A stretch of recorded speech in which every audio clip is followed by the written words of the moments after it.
నాకైన భగవద్గీత ఏంటో తెలుసా? అంటే ఏంటి భగవద్గీత అంటే ఏంటి?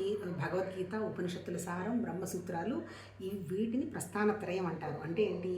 మన ప్రయాణం అంటే మన జీవన విధానం 100% అద్భుతంగా ప్రతి సెకను, ప్రతి మూమెంట్ ఆనందంగా ఎలా గడపాలి అనేటువంటి విషయాన్ని వాళ్ళు విశదీకరించారేమో అని అనిపిస్తుందబ్బా నాకు. ఎట్లా విశదీకరించారు? మనం అట్లా ఆనందంగా ఉండకుండా ఉండడానికి కారణం ఏంటి?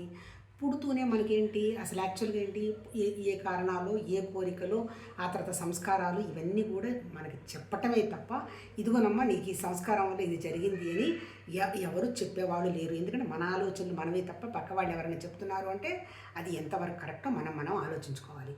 కాకపోతే ఏంటి వాళ్ళు ఏం చెప్పారు, వాళ్ళ తత్వాన్ని ఏం చెప్పారు, ఇది నీ తత్వానికి కారణం ఏంటి, అసలు నువ్వు పుట్టుకటానికి కారణం ఏంటి, పుట్టుకకి కారణం కోరిక, భయం అన్నాడు. అంతే కదా. మనం పుడుతూనే ఏం చేస్తాము, ఏడ్చేస్తాము. ఏడొచ్చిన వెంటనే మనకు వాళ్ళు ఏమందిస్తారు, నోటికి పాలు అందిస్తారు. అంటే ఏంటి, మనం భయపడ్డాము, భయంలో నుంచి బయటపడటానికి మనం కోరిక తీర్చుకున్నాం. ఇది ఎవరు ఇక్కడేదో ఉపనిషత్తుల్లోనో పురాణాల్లోనో చెప్పాల్సిన అవసరం లేదు. మనందరం ప్రతి క్షణం ప్రతి విషయం చూస్తున్న కొద్దీ. కాకపోతే ఈ పుట్టిన బిడ్డ ఎట్లా ఉంటుంది, నడవలేదు, పాకలేదు, మనం ఆహారం ఇస్తాం, కాసేపు నవ్వుతుంది, కాసేపు బాధపడుతుంది, ఏదో మొత్తం మీద మనం దాన్ని పెంచి ఒక 5-6 ఏళ్ళు వచ్చేసేటప్పటికే దాని మనసు అది పనిచేయడం మొదలు పెడుతుంది. అప్పటిదాకా దాని పరిస్థితి ఏంటి, అప్పుడు ఆ రోజుల్లో అయితే, ఈ రోజుల్లో అయితే పుట్టిన 2 నెలలు 3 నెలల నుంచే అయిష్టాలు ఏర్పడుతున్నాయి. అవుతున్నాయి ఏంటి, నాకు అది ఇష్టం, నాకు ఇది ఇష్టం, నేను ఇది తిన్ను అది తిన్ను అనేటువంటి వ్యవహారంగా వస్తూ ఉంటుంది.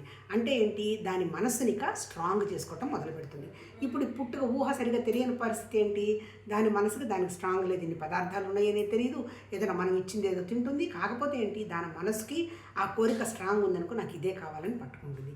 ఈ కోరిక భయం ఎలా అయిపోతుంది, అది ఏమన్నా తగ్గుతుందా, పొయ్యే కొద్దీ ఈ భారం మన నెత్తిన ఎక్కువే ఉంటుంది. ఇంకా ఎట్లా అవుతుంది, మనకు ఒక 60 ఏళ్ళు వచ్చినప్పుడు మనం బండి నేర్చుకోవాలి, 10-12 సంవత్సరాల నాడు మనకేం భయం లేదు, ఏదో నేర్చుకోవడానికి ప్రయత్నం చేస్తాను తప్ప భయం ఏదో ఒకటి 2 సార్లు పడచ్చు, కానీ తేలికగా నేర్చుకుంటాను. ఎందుకు, భవిష్యత్తుకు సంబంధించినటువంటి కాన్సిక్వెన్సెస్ మనకేం తెలియదు. అంటే అసలు మళ్ళీ నేను కింద పడితే నడుస్తానో లేదో, పొరపాటున మంచం వస్తుందేమో, ఇవన్నీ ఎప్పుడు వస్తాయి నీకు, 60 ఏళ్ళు వచ్చినప్పటి నుంచి కొద్దో గొప్ప ఎంత లేదని చెప్పినా ఆ ఇన్సెక్యూరిటీ ఉంటుంది. ఎందుకు, మనం చూస్తున్నాం కదా పక్క వాళ్ళని.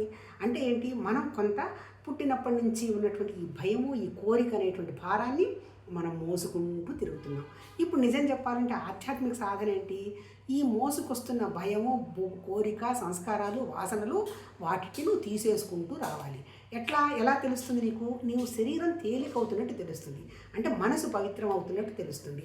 అంటే అర్థం ఏంటి, ప్రతిరోజు నువ్వు ఆ తేలికదనాన్ని కనుక అనుభవిస్తూ ఉన్నప్పుడు నువ్వు కొద్దో గొప్ప భగవతత్వానికి దగ్గరవుతున్నట్టు లెక్క. ఎందుకు,